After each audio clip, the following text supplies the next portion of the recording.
everyone, and welcome to another episode of the Stream of Art podcast. My name is Michelle Monette, and today I want to share with you some tips for when you're learning something new, inspired by my recent foray into cooking and baking.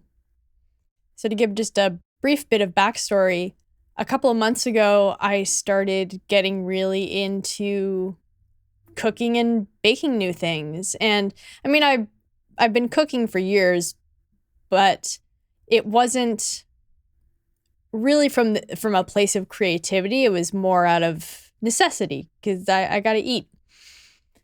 And, I definitely tried to make food that was good, or at the very least palatable, but I realized that I was just eating too many of the same things. I was resorting to, having kind of the same go-to meals. And I mean, and there's a logic to that because it makes it easy for me to, get good, healthy food without having to put too much time and thought into it. But I just realized that I'm at a point in my life where I actually want to take more time to make good food for myself and to really enjoy food in a way that I don't think I ever have before. So I started making some recipes off of YouTube,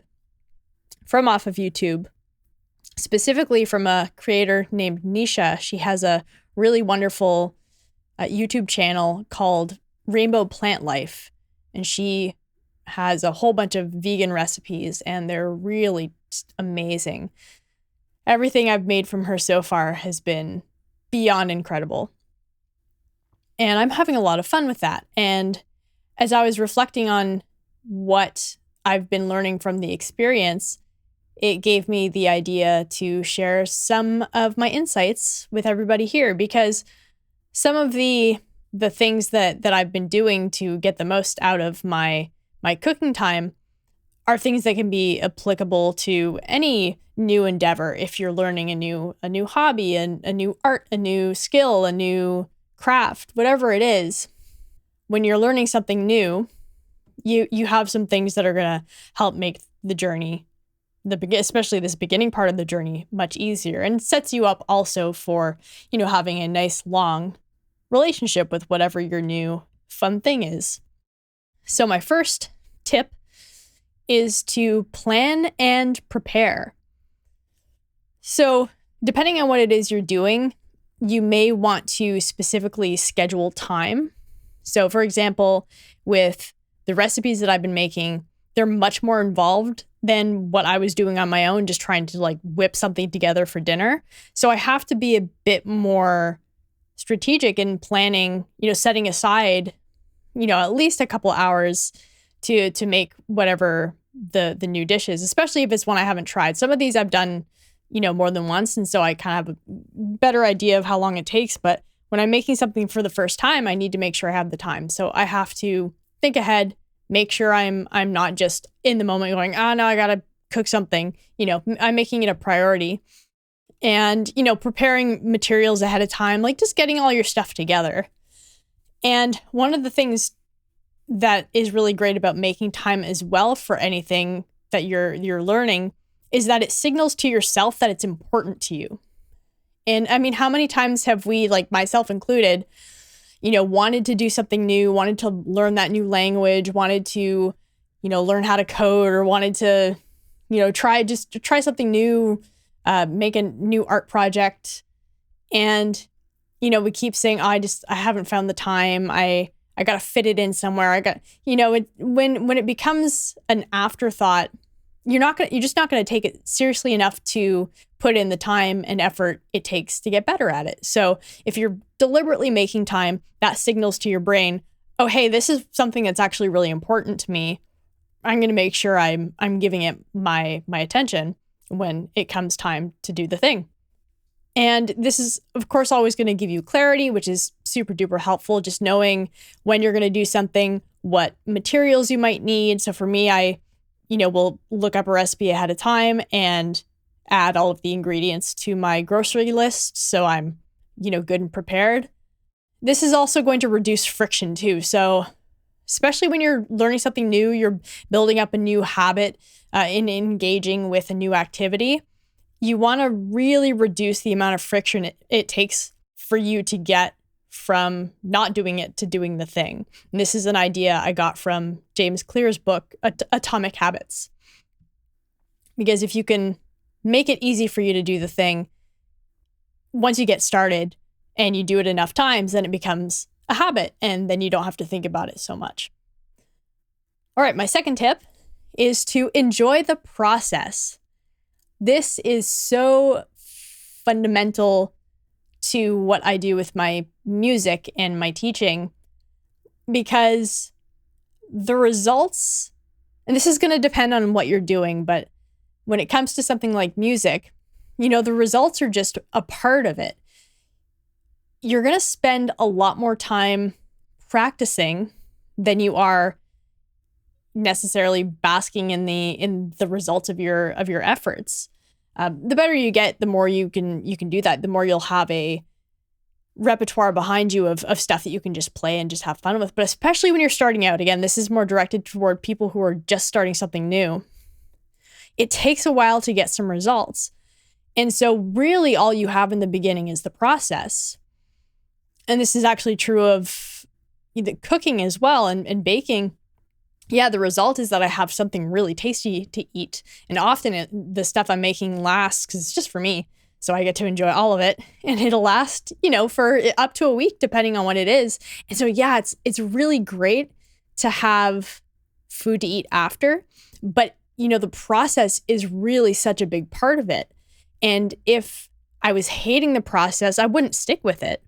If every time it was time to make the next recipe, I was, dragging and feeling like, I just want to do it. I just like, give me the food. Just, it's not going to be fun. It's not going to be something I stick with. But because I've learned through music and through other things I do as well about how to really enjoy the process, I've been having fun just in the act of cooking. Like it's really fun to be in the moment, to be present with something, to not be connected to my phone or the internet, to just be, with myself. I'll put music on too, and that's something you can do depending on what you're learning. You might want to enhance the process by, listening to music, or maybe having a nice drink, or, maybe having a friend, hang out with you. Again, this is something cooking is something I'm doing on my own, but, I imagine it would be really fun to do with somebody else too. Like you pick a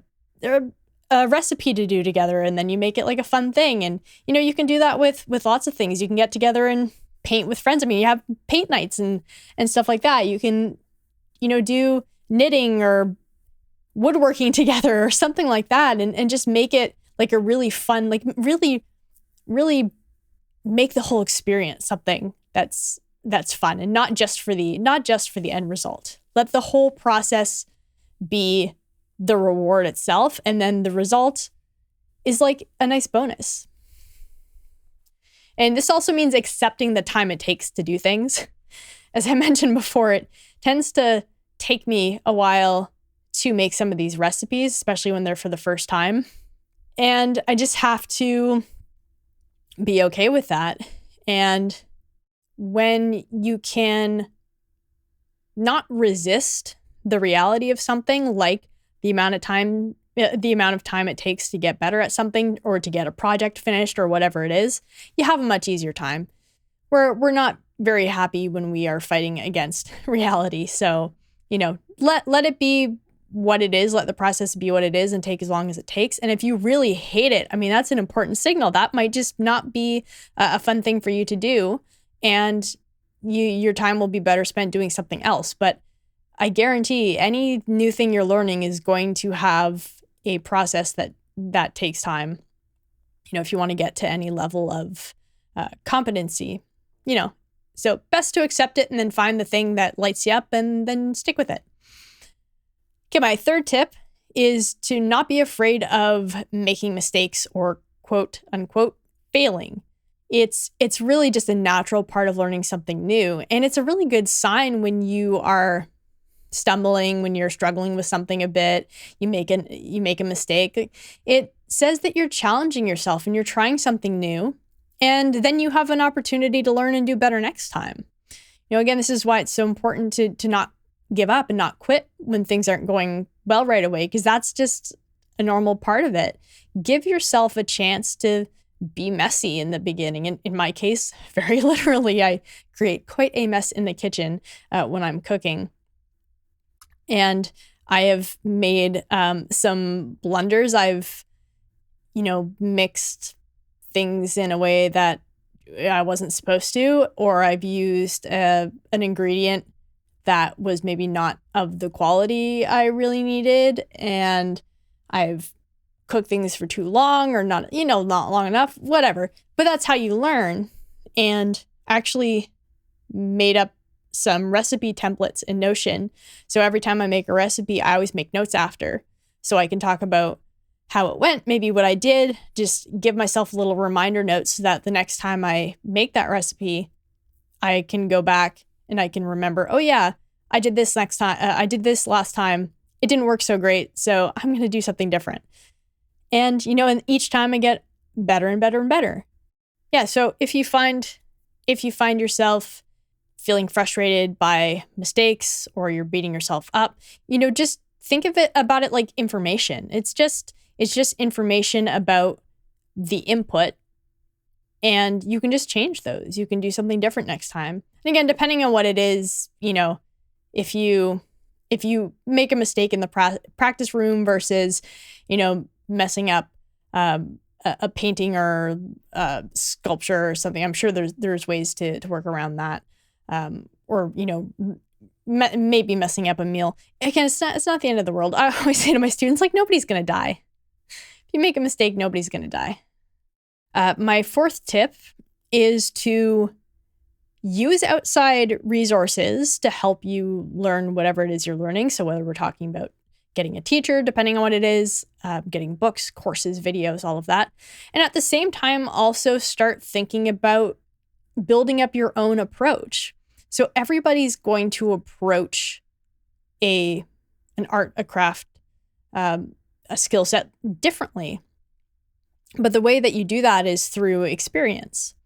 And so if in the beginning you are using somebody else as a guide, so in the way that I'm using Nisha's recipes to help me, get better at cooking and cook new and interesting things, you have that as your guide, and it just helps you to build up sort of that basic sense, that basic skill set. And then as you get better and better and better, you can start learning like different ways that might work better for you, and try new things. Don't be afraid to start experimenting.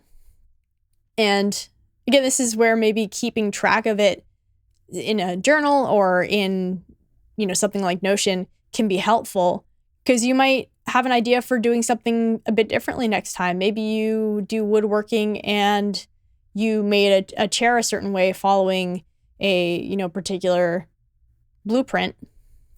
And you think, well, I think it'd be fun to do this one next time in this way. And so just make a note for yourself, and then, and then try it. And then it gives you sort of more of a sense of ownership over that thing that you're doing. And maybe this isn't going to be something that appeals to everybody, like making it their own, but I like that. I like getting to the point where I know how to do something well enough that I start having ideas about how I can make something more of my own. So if you're like that too, that's something to keep in mind. I think the balance is fun. And then my last tip is to refine the stuff you already know how to do, while also building out your repertoire, whatever that means for whatever it is you're doing. So you never want to, well, maybe for some things it's okay to do this, but generally my approach is I don't want to just bounce from one thing to the next, to the next, to the next, to the next, and never really give myself a chance to digest, in my case, literally, to not digest the what I've made or what I've created or what I've worked on.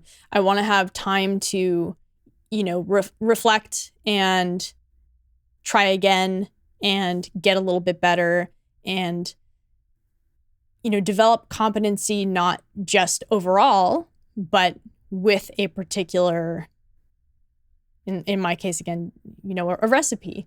So I have some of the recipes that I like the most that I've made more than once, and each time it gets a little bit easier and I get a little bit quicker at it. It's a little bit better each time. So, that's really fun. It's fun to have the experience of getting better. If you're a musician, you'll know this. If you've learned a song, and you practice it and you refine it and you make it, performance ready or recording ready, it gives you more room for play, I think, as well. When you're not having to think so much about what you're doing, you sort of are able to maybe not completely just go through the motions, because again, this brings it up to the experience. You want to be present for that, but you don't have to think about it so much. You can be a little bit more in like a flow state where you're just sort of doing things a little bit more on autopilot, and you can just be a little bit more in your body and in the experience than, thinking, okay, what's the next step? What's the next ingredient? And am I doing this right? Am I, it's like the measure twice, cut once, making sure everything's the way it needs to be. At the same time, you also want to be stretching yourself and trying new things. So building up your repertoire, whatever that means. So for me, that means just trying new recipes and not always sticking with the same thing, getting a little bit more ambitious, trying stuff that maybe takes longer or has, more ingredients or just requires some cooking techniques that I haven't used before. And what this is going to do is it's going to help you build range, which is, it's going to make your experience more interesting. And again, I speak from experience here, having done music for so long. I've tried all kinds of styles of music, and it's part of what makes it really fun. And even, playing multiple instruments, it means I get to do the same thing, but from a different perspective. And that's really, really fun. And it gives you more flexibility as well. The novelty is also important. Humans, we like novelty. We like variety. It keeps our brains interested. So if you're starting to feel like your practice or your art time or your whatever you're doing, if it starts to feel kind of stale, that would be a good thing to investigate. How much time are you spending just doing the same things over and over and over again? And see if adding something new to the equation can spice things up a little bit. This is also going to be, like I mentioned earlier, it's going to be what stretches you. It's having you reach beyond your comfort zone, because you get comfortable with the stuff that you are able to refine and you get good at and you have more experience with. So in order to really stretch yourself, part of that's going to be doing things that are new, but also then reaching for something that is, the next level up of a challenge. And that's also going to have the added benefit of reinforcing sort of your fundamentals, your fundamental skills. So the kind of basic skills you learn from the early stages of doing something new, those always get reinforced when you go and you work on things that are more challenging. If something's more advanced, it really puts that pressure on those fundamentals, which makes the fundamentals stronger. So even when you return to something that you do know how to do really well, you're changed a little bit. Your perspective is going to be different because you've now used some of those fundamental skills to do something more challenging. And there's a deeper appreciation there. There's maybe that reveals to you ways to refine the things you're good at even more. Certainly that's the case with music, and I suspect that's true for a lot of other endeavors as well. And that's it. So I hope this helps any of you who are either currently trying something new, or maybe you're sort of toying with the idea of picking up something new, and maybe this just gives you a little bit more confidence in getting started. And please let me know if you have anything that you are working on right now, or if this has maybe inspired you to try something new.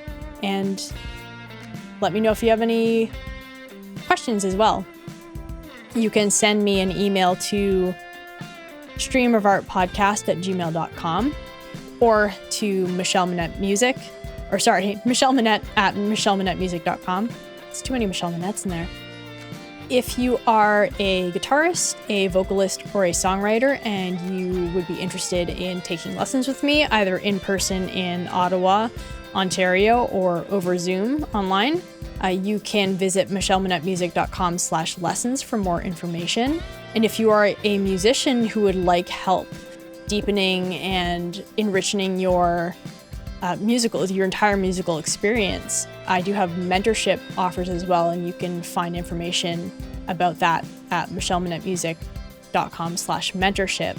Same thing, our sessions can be either in person if you live in Ottawa, Ontario, or they can be online over Zoom. So check that out if you are interested. Otherwise, thank you all so much for listening. Have a great rest of your week, and I will see you in the next episode. Bye.